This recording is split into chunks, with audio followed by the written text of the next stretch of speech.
네, 잘 쉬었다 오셨나요? 이제 두 번째 강의 시간 라이팅 앤 캐릭터에서 캐릭터를 이제 좀 살펴보는 시간 가지도록 하겠습니다. 사실 소설 쓰기에서 가장 중요하다라고 저는 취급하는 거는 캐릭터라고 생각해요. 플롯과 주제 그리고 좋은 문장, 자, 이런 요소들도 상당히 중요하죠. 하지만 이러한 요소들이 제대로 된 판에서 뛰놀 수 있으려면 캐릭터에 대한 이해와 설득이 작가 자신에게 충실하게 이렇게 흡수가 되어 있어야 합니다. 그러니까 조금 상투적이지만 쉽게 표현드리면은 캐릭터를 내가 가지고 놀 수 있어야 돼요. 그리고 캐릭터에게 내가 압도되거나 내가 캐릭터를 압도할 수 있어야 돼요.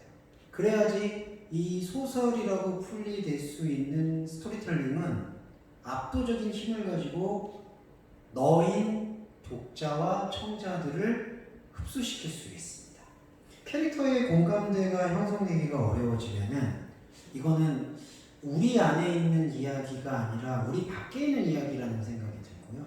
자, 여기서 말씀드리는 우리 밖의 이야기라는 것은 조금은 리얼리티가 떨어지는 인물이 나오냐 아니냐 이런 맥락이 아니라 별로 읽고 싶지 않은 이야기라는 거예요.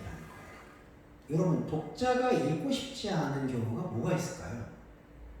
관심이거나 낯설게 하거나 역설이 느껴지지 않을 때 우리는 읽고 싶지 않아요. 흔히들 이렇게 얘기해요. 역설이 패러독스의 이야기를 왜 읽고 싶어 하지? 그런데요, 놀라운 거는 이 그리스 비극에서부터 출발해서 도스토옙스키의 문학이라든지 고전적인 거죠. 그리고 현대에 와서 부조리 문학까지 이르기까지. 최근에 이제 코로나19 사태 때문에 다시 베스트셀러로 소환되었던 게 까미의 페스트라는 작품이죠. 자, 그런 작품들도 부조리 문학이라고 하는데 그런 작품들이 이르기까지 이러한 모든 그 과정들 속에서는 이 소설에서 캐릭터가 갖고 있는 힘이 되게 절대적인 요소로 작동하고 있는 거예요. 그래서 이 소설은 그 캐릭터의 힘이 절대적으로 작동을 하고 그 캐릭터의 힘이 어떻게 분출이 되냐면은 역설적이고 모순적인 상황에 의해서 놓여지는 겁니다. 그걸 좀 철학적 용어로 표현드리자면은 실존이 사건에 노출이 된다고 표현을 해요. 자, 페스트라는 작품을 예를 들어볼까요? 페스트라는 작품은 부조리함의 결정체입니다. 갑자기 백신이 없는, 어떻게 할 수 없는 전염병이 한 도시를 휘덮어버리죠. 이럴 때요, 종교인이든 의사이든 누구든 무력감을 느낄 수밖에 없어요. 어떤 해결책이 보여야지 희망을 쓰죠. 희망이 봉쇄되는 겁니다. 그런데 여러분, 그러한 희망이 봉쇄되는 이야기를 누가 읽고 싶을까라고 생각할 수 있잖아요. 그런데 읽어요. 왜냐하면 우리 현실에서 이미 벌써 그리고 앞으로도 닥칠 수 있는 상황이고 우리가 그 모순 앞에서 어떻게 생각하고 어떤 감정을 가지고 어떤 스트러글이 벌어질까에 대해서 목도하고 싶어하는 욕구가 있다는 거예요. 소설이 갖고 있는 매력이 바로 거기에 있지 않습니까? 그 패러독스를 끄집어내고 싶어하는 본능이 독자인 우리들한테는 갖고 있는 거예요. 그러면 그 패러독스를 효과적으로 이끌어 올리려면은 캐릭터는 절대적으로 중요한 거죠. 왜냐하면은 캐릭터는요, 자, 소설에서의 전기수예요. 그러니까 소설 안에서의 전기수라고 할 수 있죠. 자, 제가 아까 그 소설 첫 번째 시간에 소설 안에서 소설 밖에서의 전기수를 좀 설명드렸던 것 같아요. 그러니까 이야기를 전달하는 사람이 나잖아요. 근데 내가 이야기를 전달할 때 소설은 뭐냐면은 내가 그대로 투영되는 게 아니라 설령 1인칭으로 표현된다 하더라도 내가 그대로 투영되는 게 아니라 내가 사회나 이 현상에 있을 법한 캐릭터를 끌고 와서 그것이 1인칭이 되었든 3인칭이 되었든 전지적 작가 시점이 되었든 표현한 거예요. 그리고 거기다가 나의 사상과 나의 문장과 나의 캐릭터성과 나의 특별함과 나의 사상과 나의 상상력을 거기다가 부여한 거예요. 그렇게 되면 캐릭터가 움직이면서 그 캐릭터는 소설 안에서 춤을 추는 거죠. 이야기에 춤을 추는 겁니다. 그러니까 이야기를 끌고 가는 거예요. 그러니까 캐릭터가 중요하죠. 그러니까 캐릭터를 놓쳐버리면은 사실은 소설은 쓰는 이만 못하게 되는 거예요. 근데 이는 비단 소설이라는 매체에만 해당되는 게 아닙니다. 스토리텔링을 가지고 다중 매체가 지금 나왔기 때문에 스토리텔링을 이끌어내는 매체는 지금 많아졌어요. 웹드라마, 그 다음에 드라마, 그리고 시즌제 드라마, 영화, 그리고 뭐 연극, 뮤지컬. 그런 다양한 장르에서 스토리텔링이 지금 전개되고 있죠. 그런데 거기서도 캐릭터는 가장 중요한 쓰임새가 있는 거예요. 드라마 같은 건요, 캐릭터만 구축해놓고 몇 가지 사건의 허들만 갖다 놓으면은 16가지에 달리는 거는 문제도 아닙니다. 문제도 아니라고 얘기해서 드라마가 쉽게 쓰여지는 거는 절대로 아니지만 그만큼 캐릭터가 철저하게 구축이 되면 잘 굴러간다는 걸 설명드린 거예요. 그게 첫 번째 챕터의 캐릭터 이해의 중요성에 대한 제 어떤 강의의 주제였고요. 두 번째 챕터, 캐릭터 구축을 위한 선택지에 뭐가 있을까? 이게 무슨 말이냐면 그럼 캐릭터를 뭐 어떻게 구축하는 게 잘하는 거냐는 질문인데요. 내가 발견되는 게 제일 중요해요. 이것도 상투적인 게 아니라 사실 대단히 중요한 겁니다. 자, 세 번째가 나의 정치적 자아와 내면을 발견한다고 하는데 여기서 오해하지 않으셨으면 좋겠어요. 정치적 자아라고 얘기를 하잖아요. 이 폴리티컬 에고인데 이 폴리티컬 에고라는 게 여러분들이 지금 보는 뭐 더불어민주당, 미래통합당 이러한 어떤 그 정치적 성향을 느끼는 자아를 설명하는 게 조금 아니에요. 여기서 정치적 자아라는 거는 나와 나를 둘러싸고 있는 사회와 환경의 관계성을 설명하는 겁니다. 이거는 제가 첫 시간에 좀 말씀드렸죠. 내가 어떤 성향을 갖고 있고 어떤 흐름을 느끼고 있고 어떤 것에 지금 취향이 있고 그리고 어떤 관계일 때 무엇을 불편해하고 무엇을 좋아하고 무엇을 선호하고 어떤 것엔 관심이 없고 어떤 것엔 특별히 혐오하는데 그게 이유가 무엇일지 분석해보고 여러분 그게 바로 나의 정치적 자아와 내면을 발견하는 힘인데 그게 여러분들이 소설을 쓴다라고 했을 때에는 제일 중요한 밑작업이에요. 오히려 여러분 자신을 상당히 매력적으로 생각할 수도 있고 아니면은 나는 뭐 별로 그렇게 평범한 것 같아 라고 생각하는 경우도 있겠지만 자신을 평범하게 생각하든 특별하게 생각하든 어떻게 생각하든 자기를 둘러싸고 있는 여러분 각자를 둘러싸고 있는 환경에 대한 이야기를 자세히 기술하지 않고 그것을 자세히 자신이 설득하거나 공감하지 않으면 소설 속 가공인물의 캐릭터를 구축하는 데에도 별로 효과적이지 못합니다. 그래서 나의 정치적 자아와 내면을 발견하는 작업은 캐릭터 구축을 위한 첫걸음이라고 보시면 돼 있어요. 자, 그 정치적 자아와 내면을 발견하는 것 중에 또 세부 질문 중에 중요한 질문들을 몇 개 지금 좀 말씀드리고 싶어요. 자, 첫 번째, 나는 무엇을 추구하는가? 예, 그게 참 모호해요, 솔직히. 근데 이 모호하더라도 그리고 추상적이더라도 계속 조금은 추구하셨으면 좋겠어요. 그러니까 내가 뭘 추구하는지 그거에 대해서 알아가고 질문을 던졌으면 좋겠다는 말입니다. 뭐냐? 내 가치관이 뭘까? 그 좌우명 같은 거는 조금 뭐 좀 오글거리니까 안 적는다고 하더라도요. 가치관 정도는 여러분들이 좀 정립해 볼 필요는 있는 것 같아요. 그 나는 삶을 살아가면서 어떤 기준일까? 나는 어떻게 살아가는 거를 지금 좀 뜻깊게 살아간다고 생각하는 걸까? 나는 뭘까? 어떤 의미를 나는 추구하고 있는 걸까? 내가 궁극적으로 생각하는 어떤 세상은 뭘까? 자, 그런 것들에 대해서 뭐 두서 없는 형식이어도 좋고 아니면은 레포트 형식이어도 좋고 자기소개서 형식이어도 좋고 무엇이어도 좋고 하는데 자율적이고 폭넓게 적어주시는 게 저는 캐릭터를 구축하는 소설 쓰기의 밑작업에 전 해당한다고 봐요. 나는 뭘 추구하는가? 나는 뭘 추구한다는 건 아니면 나는 뭘 선호하는가? 뭘 좀 좋아하는가? 나는 궁극적으로 무슨 일을 하고 싶은가? 그런 것들까지 다 망라한 것이겠죠? 그게 캐릭터 구축을 위한 나의 정치적 자아와 내면을 발견하는 주요 질문 중에 하나이겠고요. 두 번째 질문은 나는 세상을 어떻게 바라보고 있는가?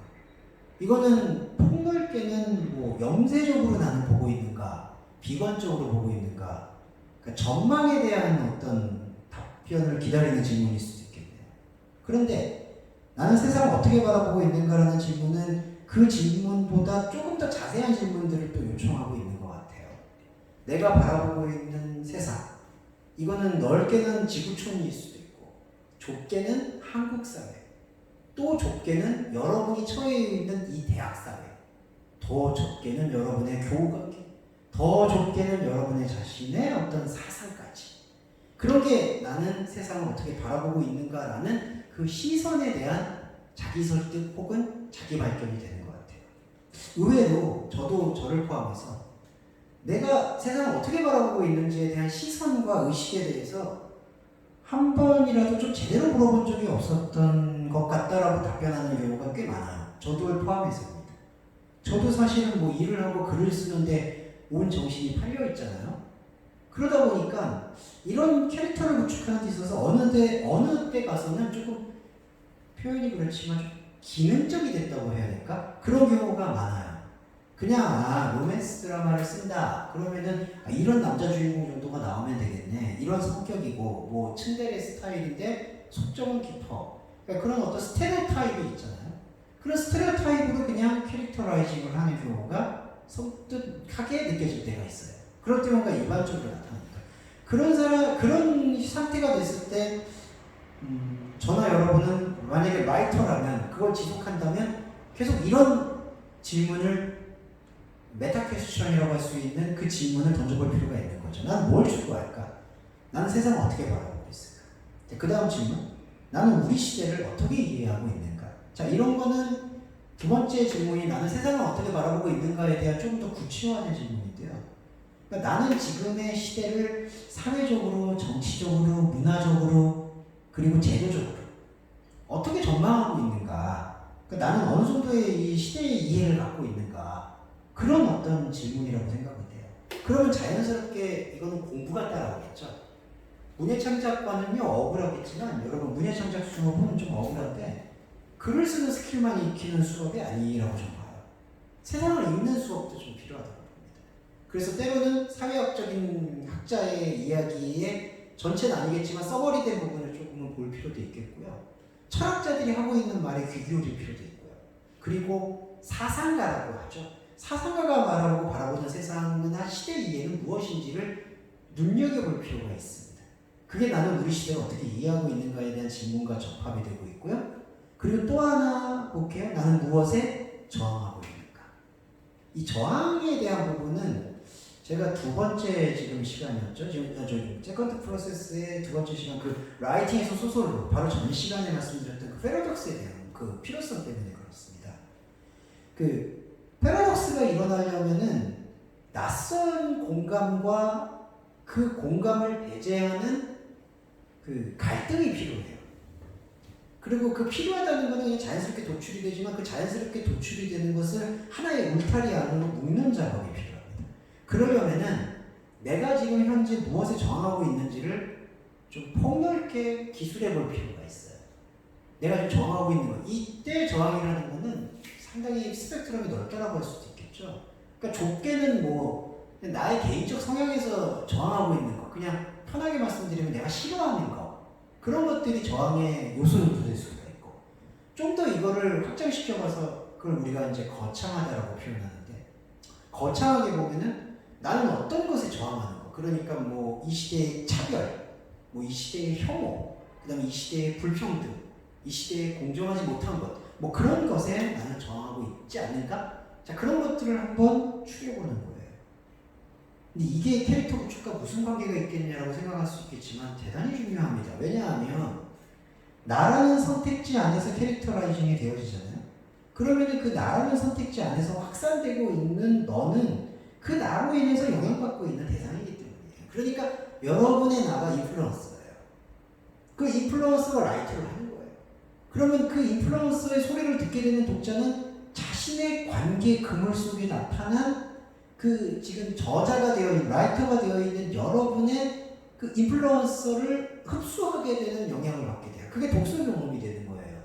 그렇기 때문에 공감과 어떤 형태, 역설이 되었든 갈등이 되었든 어떤 형태라든지 독서 경험에 의욕을 일으킬 수가 있기 때문에 캐릭터 구축을 나의 폴리티컬 에고와 이너를 발견하는 것은 대단히 중요한 작업이다라고 말씀을 드리고 싶어요. 자, 그런 것에서 출발하면은 캐릭터 구축을 위해서 너의 발견으로 넘어가는 거죠. 그리고 캐릭터 구축을 위해서 그의 발견으로 또 넘어가게 되는 겁니다. 겁니다. 강의한 4항과 5항을 한번 정리해서 볼까 해요.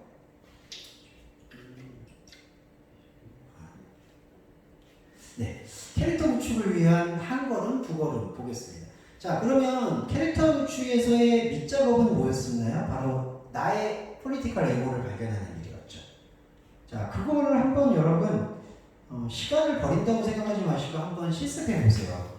나는 뭘 추구하는지, 나는 세상을 어떻게 바라보고 있는지, 나는 우리 시대를 어떻게 이해하는지, 나는 무엇에 저항하는지, 그런 것에 대해서 조금 풍요롭게 최대한 어떤 메모할 수 있을 범위 내에서 최대한 많이 적어보시는 거 좋을 것 같아요.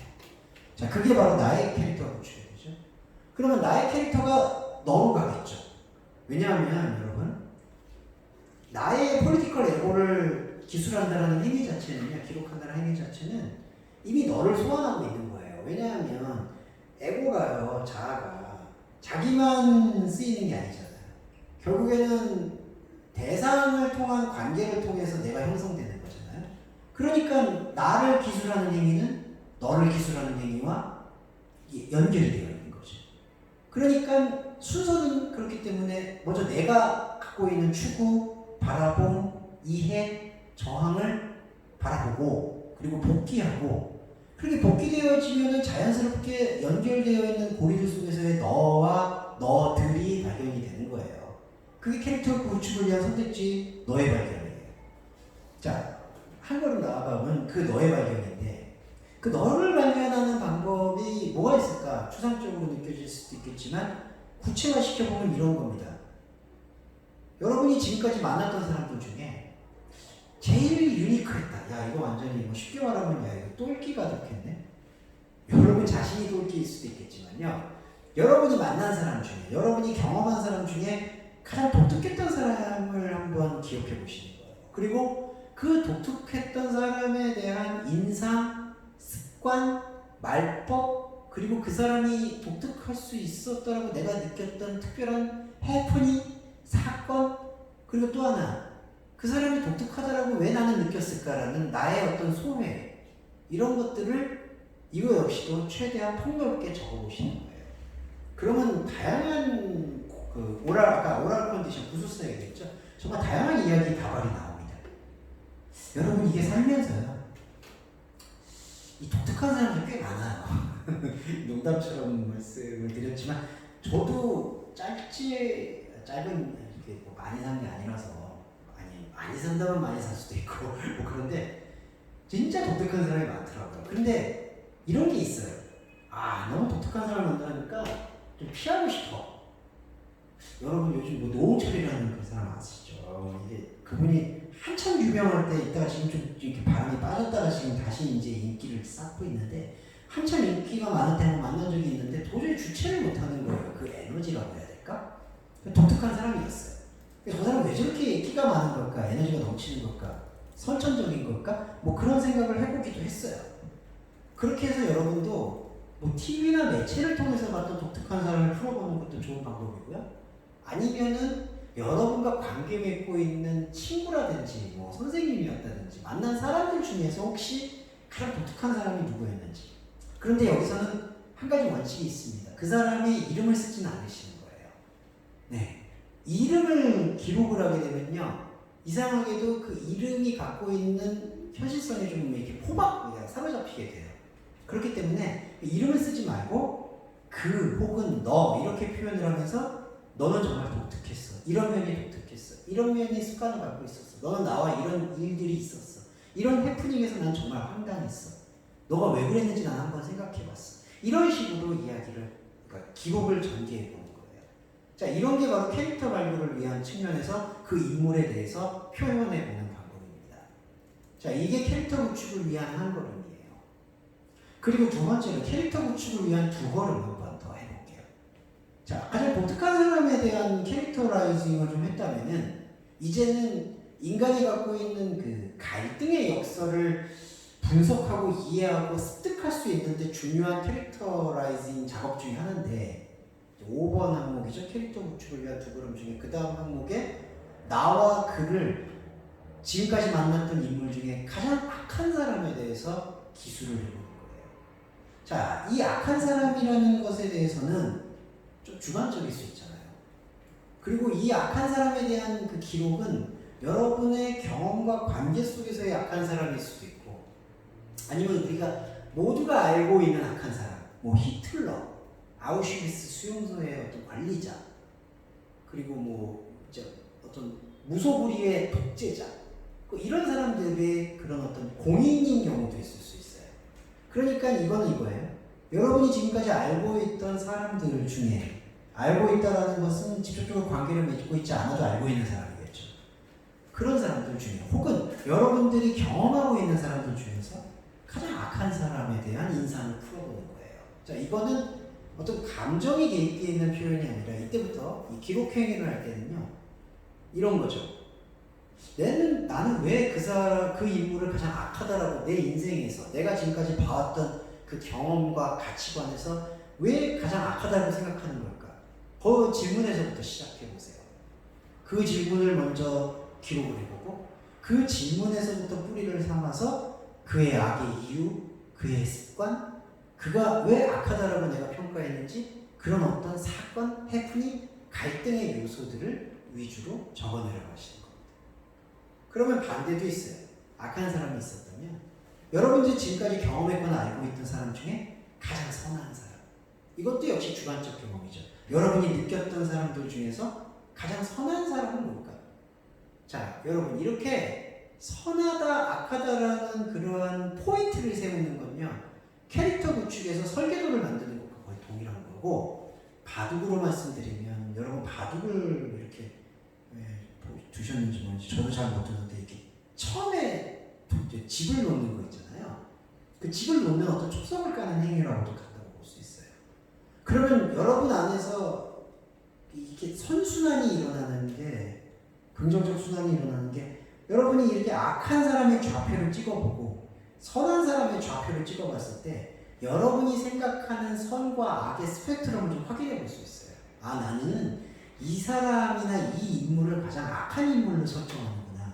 그리고 반대로 나는 이런 측면에서 이런 인물을 가장 선한 사람으로 설정을 하는구나. 그렇게 지금 보일 수가 있어요. 저의 개인적인 경험도 그래요. 저는 가장 선한 사람을 찍으라고 했을 때에는 사실은 저한테 어떤 관계 맺고 있는 사람들 중에서 가장 어떤 실질적이고 많은 도움을 주지 않았던 사람을 오히려 선한 사람으로 생각해요. 그럼 내가 지켜보고 있고 그냥 그 사람이 묵묵히 그 길을 걸어가고 있는 모습을 보면서 선하다라고 느꼈거든요. 그러니까 저한테 뭔가 선행이나 선의를 베풀어서 거기에 대해서 감동을 받아서 선한 사람이라고 좌표를 찍지 않더라고요. 그러면 저는 아마도 선함의 스펙트럼을 공공성에다가 두고 있다라고 저는 분석해 볼 수가 있는 거죠. 저라는 존재가 선함의 포지셔닝을 하는 데 있어서. 그러니까 여러분들도 그 캐릭터 구축을 위해서 그 작업을 한번 해보셨으면 하는 거예요. 여러분들이 생각할 때 가장 악하다라고 생각하는 그 기준, 여러분들이 생각할 때 가장 선하다라고 생각하는 그 기준, 그 기준의 좌표가 설정이 되면은 캐릭터는요, 사실은 이야기는 이러한 크고 작은 갈등들의 조합과 변곡과 플로잉이기 때문에, 흐름이기 때문에 이 선과 악의 캐릭터 좌표를 찍어 놓으면은 대부분 여러분들이 묘사하게 되는 캐릭터는 이 선과 악의 좌표 안으로 흡수되게 됩니다. 그렇기 때문에 캐릭터라이징을 이런 방식으로 하는 거예요. 그러면서 자, 캐릭터를 입체적으로 만드는 과정은 아까 방금 전에 말씀드렸던 캐릭터 구축의 한 걸음에서의 내가 경험한 가장 유니크한 사람, 가장 독특한 사람. 자, 그거를 계속해서 떠올려보고 트레이닝, 기록, 라이팅 트레이닝을 해보면 선과 악의 좌표로 인해서 찍혔던 캐릭터들을 통해서 얻게 되는 그 스펙트럼 위에 조금은 비틀기가 가능한 캐릭터들의 대사와 장면과 해프닝과 플롯이 도출이 되는 거예요. 그럼 이야기가 야 저거는 뭐 그냥 안 봐도 결론을 알겠네, 뻔하네, 이런 뻔한 결론 스테레오타입에서 한 걸음씩 신선함을 부여해 줄 수가 있는 거죠. 그게 소설을 쓰거나 다른 매체를 쓰게 될 때의 장점이 됩니다. 자, 이렇게 두 번째 시간에서는 라이팅과 캐릭터로 소설 창작의 매력, 글쓰기가 소설로 가는 과정, 그리고 캐릭터 구축에 대한 거 얘기까지 좀 해봤네요. 마지막 시간에 구체적인 소설 작업에 대해서 좀 더 설명을 드리겠습니다. 고생 많으셨어요.